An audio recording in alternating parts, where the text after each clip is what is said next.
बिस्मिल्लाहिर्रहमानिर्रहीम, अस्सलाम वालेकुम। आज के लेक्चर में हम लोग डिस्कस करेंगे accrued and unearned income. Expenses से रेलिवेंट जो हम लोगों ने टर्म यूज की थी, accrued expenses and prepaid expenses, उनकी हम लोग प्रैक्टिस वगैरह कर चुके, उनके कॉन्सेप्ट्स को हम लोग इन डिटेल डिस्कस कर चुके हैं। आज हमारा फोकस होगा इनकम के ऊपर। इनकम में हम लोग जो टर्म्स यूज करते हैं, एक्रूड एंड अनअर्न्ड इनकम। अब इस कॉन्सेप्ट को समझने के लिए ये हमारे पास प्रीवियस एग्जांपल, और इसी को ही हम लोग आगे लेके चलेंगे। इसको हम लोगों ने प्रीवियस एक्सपेंसेस के तौर पर देखा था। आज आप लोगों ने ना इसको इनकम के तौर पर देखना है कि आज आप लोगों ने शॉप रेंट पर दी हुई है, रेंट पर ली हुई नहीं है, रेंट पर दी हुई है। पर मंथ के हिसाब से जो है रेंट आपको इनकम होती है वो 2000 रुपीज की होती है। 1 फरवरी को आपने शॉप रेंट पर दी, और सबसे पहले आपने ये देखना है कि हम लोग क्वार्टरली इनकम रिसीव करते हैं, और वो quarterly income at the end of each quarter होती है हमारे पास। अब यहाँ पर देखें, या आप यूं कहते हैं कि जैसे mister A and mister B, तो लाजमी बात है अगर मिस्टर ए के लिए एक्सपेंस है तो मिस्टर बी के लिए इनकम होगी।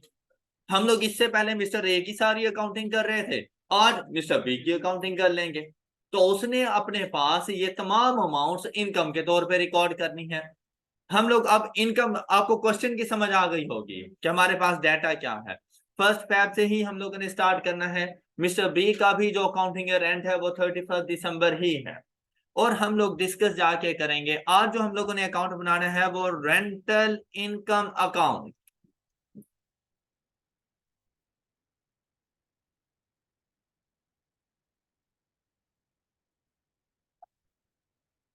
रेंट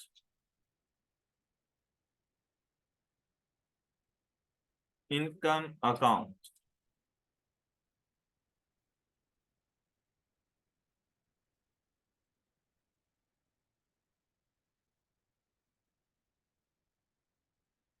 जी, फर्स्ट रेंट हम लोग किस दिन रिसीव करेंगे, और हम लोग देख रहे हैं फर्स्ट में at the end of each quarter. हम लोगों ने शॉप रेंट पर किस दिन दी, 1 फरवरी को।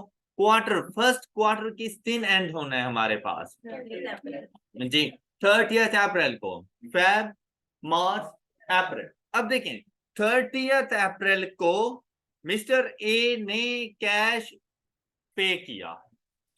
30 अप्रैल को मिस्टर ए ने कैश पे किया, रेंट एक्सपेंस पे किया, तो उसी दिन ही मिस्टर बी ने कैश रिसीव किया होगा, रेंटल इनकम रिसीव की होगी। तो अगर ए के लिए हम लोगों ने एंट्री बनाई थी तो हमने कहा था expense account debit and cash account credit. B के लिए जब हम लोग एंट्री बनाएंगे तब हम लोग क्या कहेंगे, cash account debit and rental income account credit. अब इनकम अकाउंट की क्रेडिट साइड पे जाके लिखेंगे 30 अप्रैल 2021 कैश 6000। ये बात क्लियर हो गई। अच्छा, नेक्स्ट देखें, नेक्स्ट इनकम कब रिसीव करेंगे हम लोग, 31 जुलाई 21 कैश 6000। नेक्स्ट इनकम कब रिसीव करनी है, 31 अक्टूबर 6000, और उसके बाद अकाउंटिंग ईयर एंड हो गया। ऑलराइट, अब यहां पर भी बिल्कुल वैसा ही आपने सोचना है।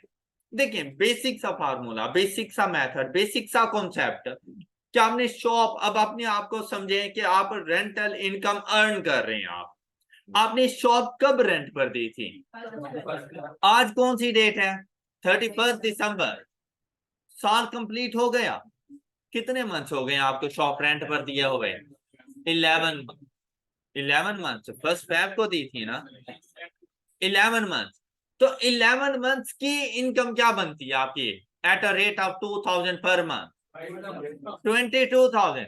तो क्या इस साल आपको इनकम अपनी 22,000 ही शो करनी चाहिए, चाहे आपने रिसीव की या नहीं की? यही एक्रूवल बेस्ड कॉन्सेप्ट है कि आपने अपनी इनकम उस टाइम पर रिकॉर्ड कर लेनी है जब आप उसको अर्न कर चुके हो।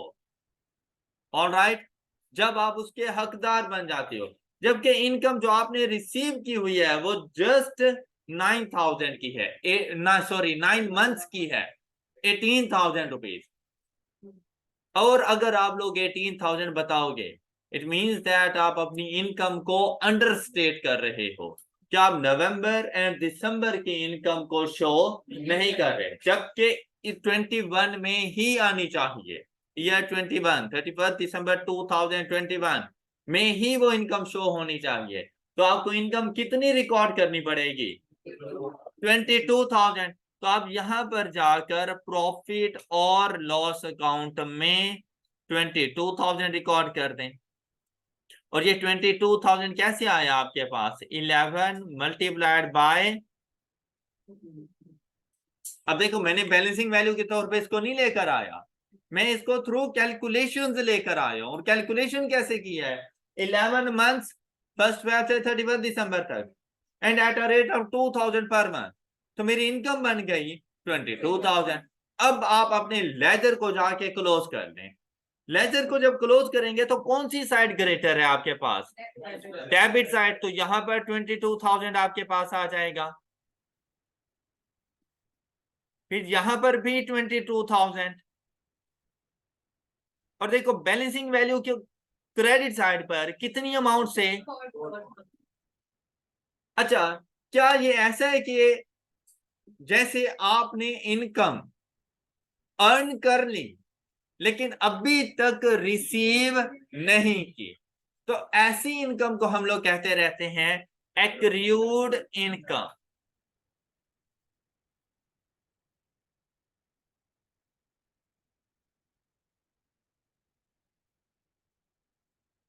एक्रूड इनकम, या आप इसे कह सकते हैं इनकम रिसीवेबल। इसका दूसरा नेम साथ में लिखने, ये वो इनकम है जो 31 दिसंबर 2021 को मैंने रिसीव करनी है। Income receivable.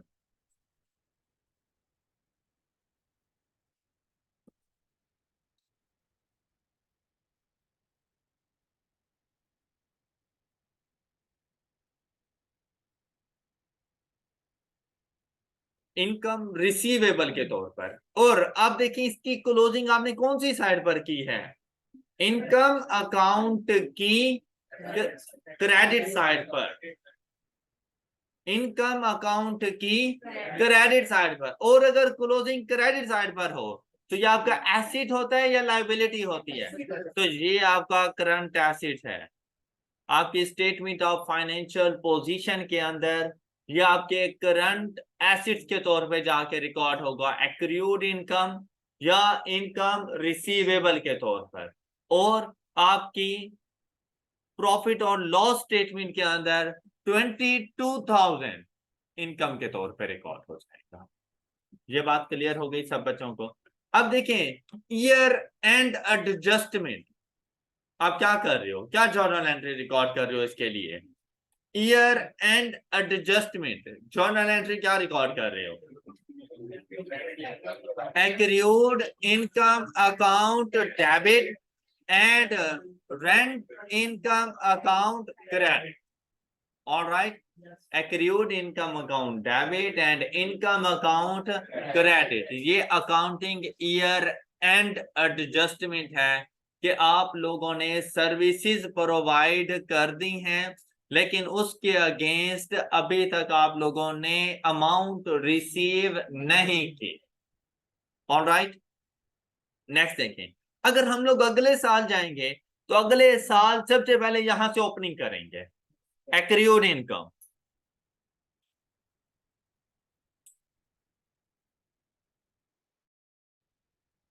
एक्रूड इनकम यहां से ओपनिंग करेंगे 4,000 की। और अब देखो हम लोग इस साल ईयर 22 में कौन कौन सी डेट पर इनकम रिसीव करेंगे?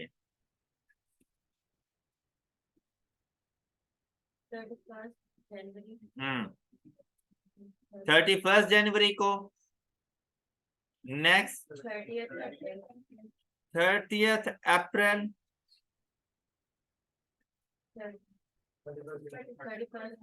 31 जुलाई, और ये हर क्वार्टर के एंड पर हम लोग रिसीव कर रही हैं।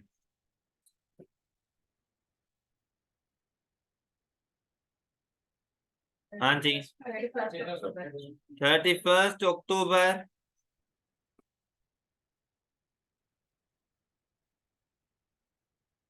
और उसके बाद अकाउंटिंग ईयर एंड। अच्छा अब देखें भाई, आप पर चॉइसेस होती रहती हैं कि या तो आप एक्रूड इनकम को फाइंड कर लो और प्रॉफिट और लॉस अकाउंट की वैल्यू को बैलेंसिंग वैल्यू रख लो। ये डिपेंड करता है क्वेश्चन की सिचुएशन के ऊपर कि कभी मेरे लिए एक्रूड एक्सपेंस को फाइंड करना ज्यादा इजी होता है और कभी मेरे लिए प्रॉफिट और लॉस अकाउंट को फाइंड करना ज्यादा इजी होता है। जो आपको ज्यादा इजी लगे आपने उसको पहले फाइंड कर लेना है और बाकी वैल्यू आप लोगों ने बैलेंसिंग वैल्यू के तौर पे जाके लिख लेनी है। अब यहां पर देखें तो मेरे ख्याल से यार प्रॉफिट और लॉस अकाउंट को फाइंड करना ज्यादा इजी है कि पूरा साल शॉप रेंट पे रही तो पूरे साल की इनकम आएगी। फिर मजे की बात यह है कि पूरे साल में इनकम में कोई चेंज भी नहीं आया, 2000 के हिसाब से ही रही।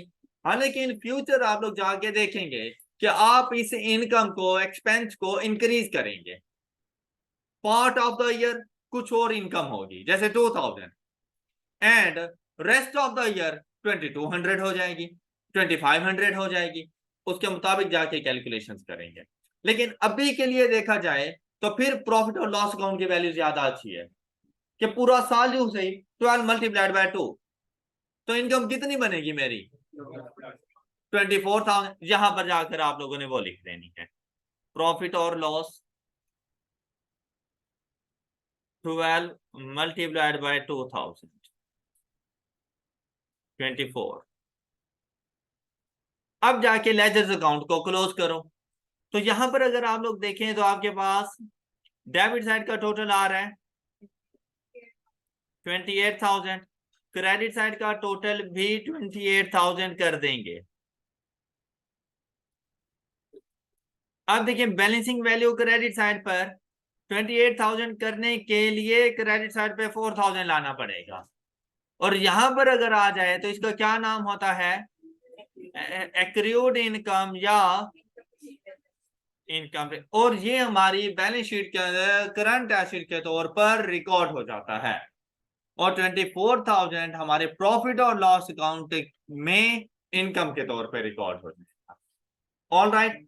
और अगर आप लोग प्रॉफिट और लॉस अकाउंट की वैल्यू को कैलकुलेटिंग करते, उसको बैलेंसिंग वैल्यू के तौर पर लेकर जाते हो तो भाई अपनी लास्ट अमाउंट रिसीव्ड को देखा करो। आपने लास्ट अमाउंट रिसीव कब की? 31 अक्टूबर को।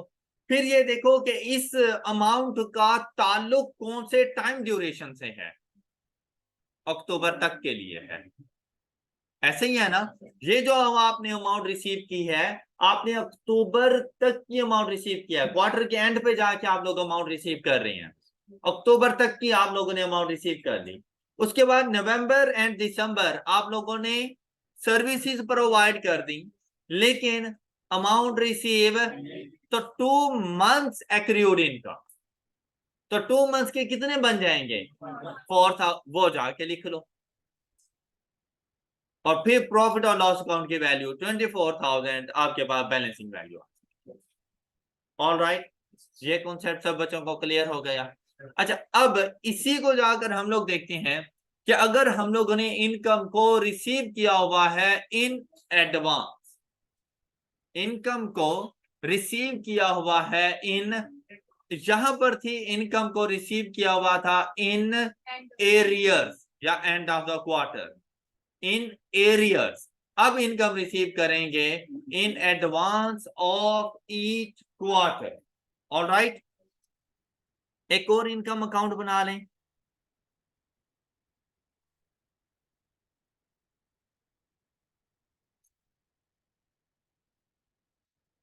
Rent income account.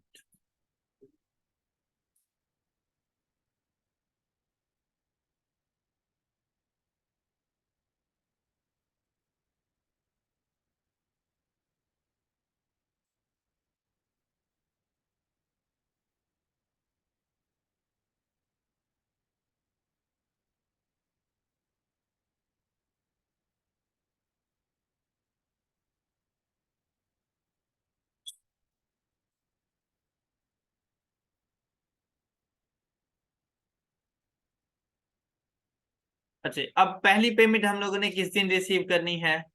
जिस दिन शॉप हम लोगों ने रेंट पर दी। और किस दिन हम लोगों ने शॉप रेंट पर दी थी? 1 फरवरी को। 1 फरवरी को हम लोग पहली अमाउंट रिसीव करेंगे।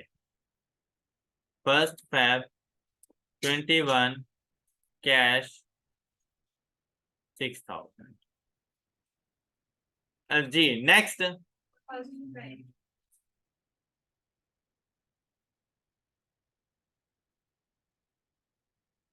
नेक्स्ट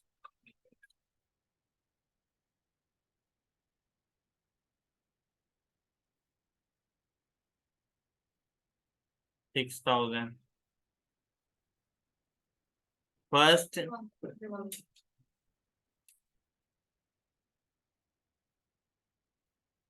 6000 और उसके बाद आपका अकाउंट ये रेंट हो गया। अब आपने लेजर अकाउंट को क्लोज करना है। जब लेजर्स की क्लोजिंग के लिए आप लोग जाएंगे तो भाई आपने यहां पर प्रॉफिट और लॉस अकाउंट की वैल्यू को देखना है। क्या प्रॉफिट और लॉस अकाउंट की वैल्यू इजीली फाइंड हो नहीं सकती? कैसे? 11 multiplied by 2000 is equal to, तो यहाँ पे 22,000 आ गया। क्या लेजर्स बैलेंस हैं? नहीं। इस क्रेडिट साइड का टोटल क्या बन रहा है हमारे पास? 24,000। अब देखिए ये बड़ा इजी सा कॉन्सेप्ट था। इस तरह यहाँ पर 24,000 और डेबिट साइड पर आपको बैलेंसिंग वैल्यू मिली। डेबिट साइड पर हो तो मेरी लायबिलिटी बन जाती है। बात समझ आ गई क्या? ये वो लायबिलिटी है कि मैंने इनकम इन एडवांस रिसीव कर ली है। इनकम इन एडवांस मैंने रिसीव कर ली है और अभी तक सर्विसेज प्रोवाइड। अब इसका पता कहां से चलता है? लास्ट जो अमाउंट आपने रिसीव की, लास्ट अमाउंट किस डेट को रिसीव की? फर्स्ट। कितने अरसे के लिए? 3 मंथ। कौन कौन से? नवंबर तक नहीं, नवंबर दिसंबर एंड जनवरी। तो ऐसा नहीं है जैसे जनवरी शामिल हो गया। 1 मंथ की इनकम इन एडवांस है आपके पास, क्योंकि नवंबर एंड दिसंबर तो एंड हो चुका है, उसकी सर्विसेज भी दे चुके हो और उसकी अमाउंट भी रिसीव कर चुके हो, लेकिन अभी जनवरी की सर्विसेज देना बाकी है। तो जब तक आप जनवरी की सर्विसेज नहीं दे देते तब तक उन 2000 को आप अपनी इनकम नहीं बना सकते, इसलिए वो आपकी लायबिलिटी है। वो लायबिलिटीज के तौर पे चले जाएंगे। क्लियर? और ये आपकी स्टेटमेंट ऑफ फाइनेंशियल पोजीशन में करंट लायबिलिटीज के तौर पे रिकॉर्ड होंगी और प्रॉफिट और लॉस अकाउंट में इनकम 22,000 चली जाएगी। अब इसका नाम हम लोग क्या लिखेंगे? अनअर्न्ड इनकम, मतलब एक ऐसी इनकम जिसको अभी तक हम लोगों ने अर्न नहीं किया। एक ऐसी इनकम जिसको अभी तक हम लोगों ने अर्न लेकिन रिसीव कर चुके हैं, उसे unearned income.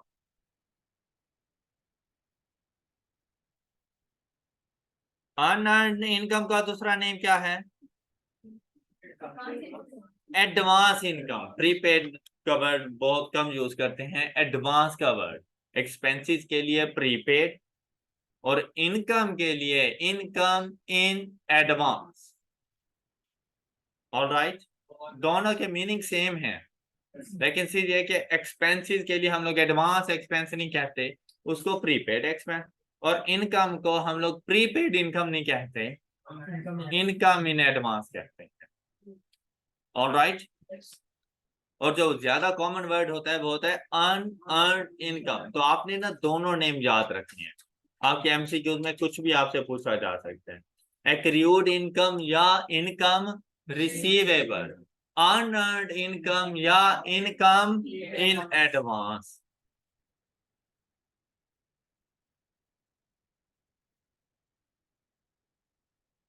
Income in advance या अनअर्न्ड 2000। जब ये बात समझ आ गई, अब आप पे डिपेंड करता है। अब 2000 को कैलकुलेट करो और 22,000 बैलेंसिंग वैल्यू पे चला जाए, या 22,000 को कैलकुलेट करो और 2,000 बैलेंसिंग वैल्यू के तौर पर लेकर आ जाओ, या दोनों को लिख लो तब भी एक ही बात। और वैसे हमें दोनों का ही पता चल जाता है। ऑल राइट, अब जब नेक्स्ट ईयर के लिए हम लोग जाएंगे तो उसमें देखिए unearned income opening,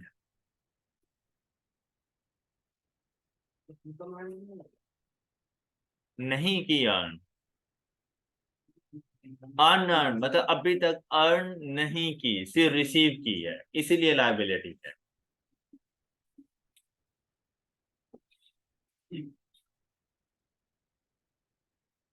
unearned income 2000। अब देखें कब कब आपने अमाउंट रिसीव की।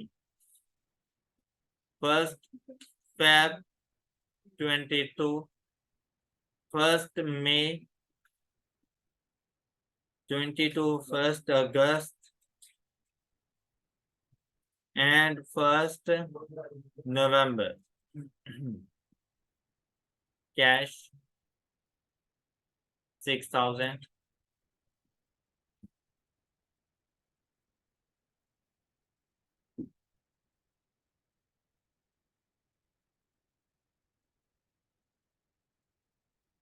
आप बताएं सेकंड ईयर के लिए आप लोग प्रॉफिट और लॉस अकाउंट में कितनी इनकम रिकॉर्ड करोगे।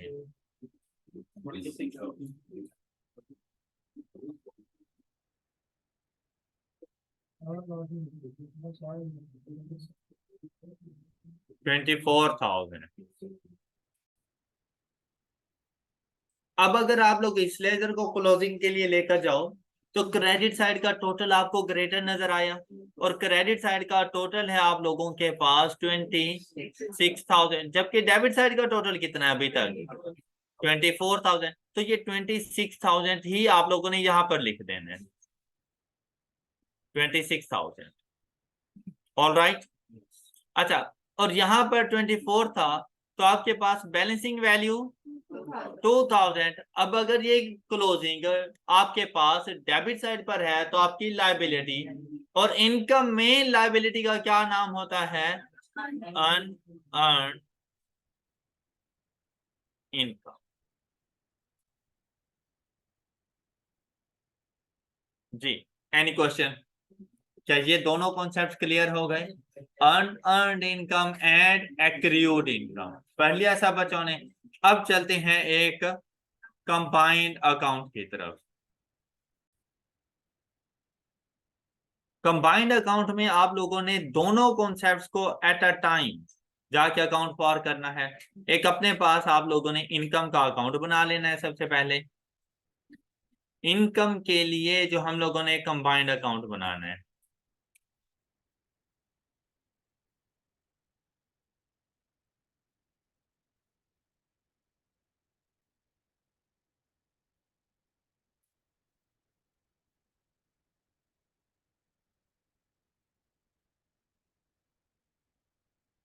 Income account.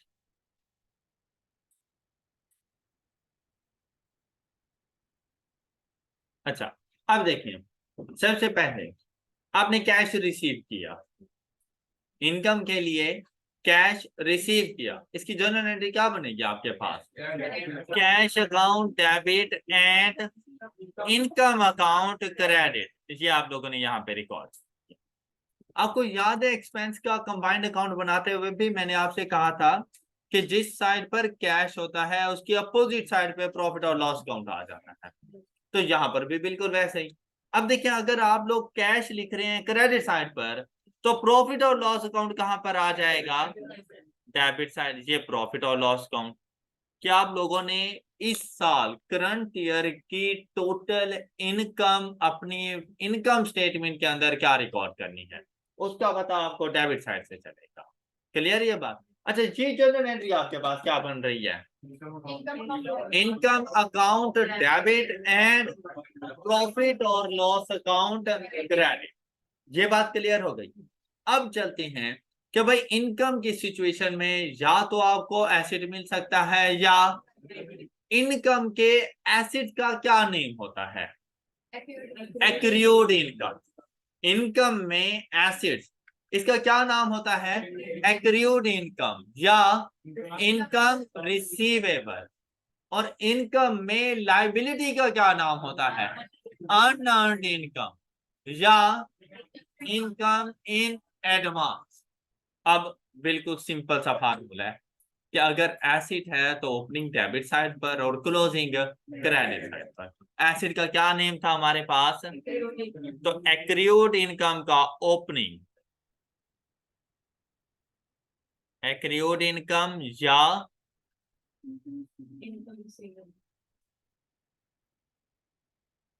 Income receivable.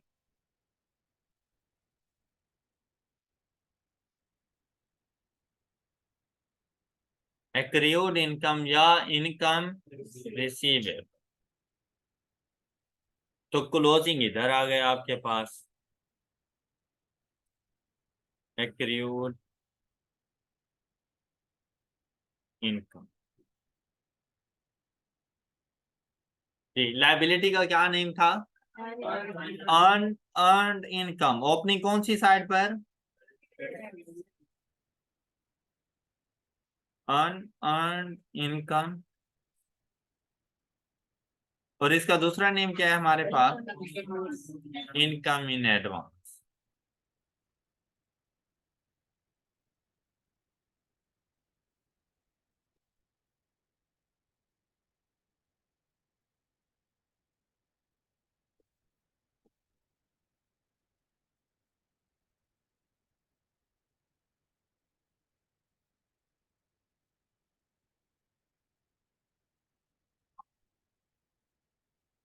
Unearned income, ये है टोटल इनकम का अकाउंट, और यहीं से आपके एमसीक्यू सारे सॉल्व हो जाते हैं। ऑलराइट, अब आ जाए अपनी बुक की तरफ। एक्रूड इनकम, सबसे पहले एक्रूड इनकम की discussion. There is income earned but not received by the end of the accounting period. The income must be recorded even if it has not been received yet. ये concept समझ आ गए? कौन सा concept है ये? एक्रूअल्स मतलब matching concept. एक्रूअल्स concept का दूसरा नेम क्या था? Matching concept. अच्छा, अब देखें, as it relates to the period in which it was earned and the amount to be received should be recorded as an asset, income receivable भी आपने इसको कहते हैं। क्लियर? नेक्स्ट देखें, जर्नल एंट्रीज देखें। तो कहते हैं जब आप लोगों ने इनकम को रिसीव किया तो इसकी जर्नल एंट्री आपके पास क्या बनेगी? तो ये जर्नल एंट्री आप लोगों को समझ आ गई होगी। इनकम रिसीव करने की जर्नल एंट्री, कैश या bank account debit and income account credit. Next देखें, कहते हैं period and adjustment for income not received.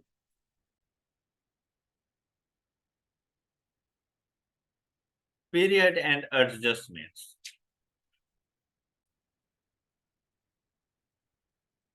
Accrued income debit and income account credit. और ये हम लोगों ने सबसे पहले पढ़ लिया था। ये देखें यहाँ पर, ये accrued income debit and income account credit, जिसे हम लोगों ने इनकम रिसीवेबल भी कहा था। अब अगर यही जब नेक्स्ट ईयर को जाती है तो देखो, at the start of the year इसी की ओपनिंग एंट्री क्या बन जाती है? Income account debit and accrued income credit. तो ये देखो, ये आपके पास एंट्री आ गई। At start of next accounting period, reversal of period and adjustment is needed. ये इन्होंने इनकम का अकाउंट बना के दे दिया, और ये है आपके पास एग्जाम्पल 4। मुझे एग्जाम्पल नंबर 4 सॉल्व करके दें, जल्दी करें। एग्जाम्पल नंबर 4 सॉल्व करें, सोल्यूशन नहीं देखना आप लोगों ने। अब इस क्वेश्चन का सोल्यूशन कुछ इस तरह से बनना था। Prepare relevant ledger account for the year ending 31 December 2020 and 21 under to account system and single account system. तो सिंगल अकाउंट सिस्टम को ही अंडरस्टैंड करें। अच्छा जी, अब यहां पर देखें, ये हम लोगों ने टी अकाउंट बनाया। Maurya sublets part of her factory building to a tenant at monthly rent of rupees 10,000 और कब? 1st Feb 2020. It was agreed that rent would be increased annually. तो मतलब next 1st Feb 2021 10,000 नहीं होगा, 10,000 पर 10% increase हो जाएगा, 11,000 हो जाएगा। क्लियर? अच्छा, next, her business has a 31st December year and.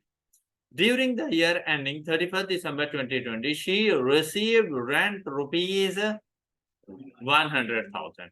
ये रिसीव कर लिया है, तो इसकी जर्नल एंट्री क्या बनेगी? ये income account, cash debit and income account. तो जो अमाउंट आपने रिसीव की थी वो आप लोग यहाँ पे लिख देंगे। मैं ऑल अमाउंट्स इन रुपीज 1000 लिख रहा हूँ, तो मतलब 100। जितनी अमाउंट इस साल आपने रिसीव की है वो आप लोग यहाँ पे लिख लेंगे। अच्छा, उसके बाद कहते हैं rent for the month of December 2020 was not received yet. तो दिसंबर का रेंट है कितना? 10,000। ये वो अमाउंट है जो मुझे अभी तक रिसीव, लेकिन शॉप तो चली गई ना, रेंट यूज तो हुआ ना, तो मेरा एसिड है, मेरी लाइबिलिटी है। एसिड है, एसिड है तो कौन सी साइड पे जाएगा? क्लोजिंग, क्रेडिट साइड पर। किस नेम से जाएगा? तो यहाँ पर आप लिखेंगे एक्रूड इनकम, और कितनी? 10,000। आपका अकाउंट क्लोज हो चुका है। प्रॉफिट और लॉस अकाउंट 110। क्लियर? ये फर्स्ट ईयर कंप्लीट हो चुका है। नेक्स्ट ईयर में जाएंगे, ये 10 सबसे पहले इधर लिखेंगे एक्रूड। लेकिन नेक्स्ट ईयर आपने कितनी अमाउंट रिसीव की? तो यहां पर आपके पास कैश 130, और फिर कहते हैं दिसंबर का रेंट आप लोगों ने रिसीव नहीं किया, तो अब दिसंबर का रेंट कितना होगा? 11,000, क्योंकि 10% इंक्रीज हो चुका है। अब 10,000 नहीं आना, 11,000। तो यहां पर आप लोगों ने लिख देना था एक्रूड 11। अब देखिए, प्रॉफिट और लॉस अकाउंट की वैल्यू के लिए आपको कैलकुलेशंस करने की जरूरत नहीं है, ऑटोमेटिकली ये अमाउंट आपके पास 131,000 आ जाएगी। क्लियर? और ये 131 अगर खुद से कैलकुलेट करना होता है तो कैसे आता है भाई? जनवरी के मंथ का रेंट 10,000 प्लस बाकी 11 मंथ्स का rent at a rate of 11,000, तो ये टोटल अमाउंट आपके पास बन जाएगी 131। क्लियर? सारा साल एक जैसा रेंट नहीं रहा कि मैं 12 मल्टीप्लाइड बाय 11,000 करूं, यो नहीं कर सकता मैं। जनवरी के मंथ का रेंट 10,000 ही है, क्योंकि जो इंक्रीमेंट लगा है 10% वो फेब से लगा था। तो नेक्स्ट 11 मंथ के लिए आपने 11,000 के हिसाब से चलना था। ऑल राइट, तो ये क्वेश्चन एग्जाम्पल नंबर 4 आपकी कंप्लीट हो चुकी है। आप लोगों ने अनअर्न्ड इनकम, इसको अच्छे तरीके से रीड करना है, इसकी एग्जांपल्स को सॉल्व करना है। एग्जांपल नंबर 5 को, साथ में combined accrued and unearned income combined, आपने इसके कॉन्सेप्ट्स को देखना है। एग्जांपल नंबर 6 सॉल्व करके आनी है आप लोगों ने। राइट? हो जाएगा? एग्जाम्पल नंबर 7 आपकी होम असाइनमेंट है। कॉम्प्रिहेंसिव एग्जाम्पल नंबर 7 आप लोगों की होम असाइनमेंट है। Example number 7, 6 and 5। All right, अपना बहुत सा ख्याल रखिएगा। नेक्स्ट लेक्चर में मिलेंगे। अल्लाह हाफिज।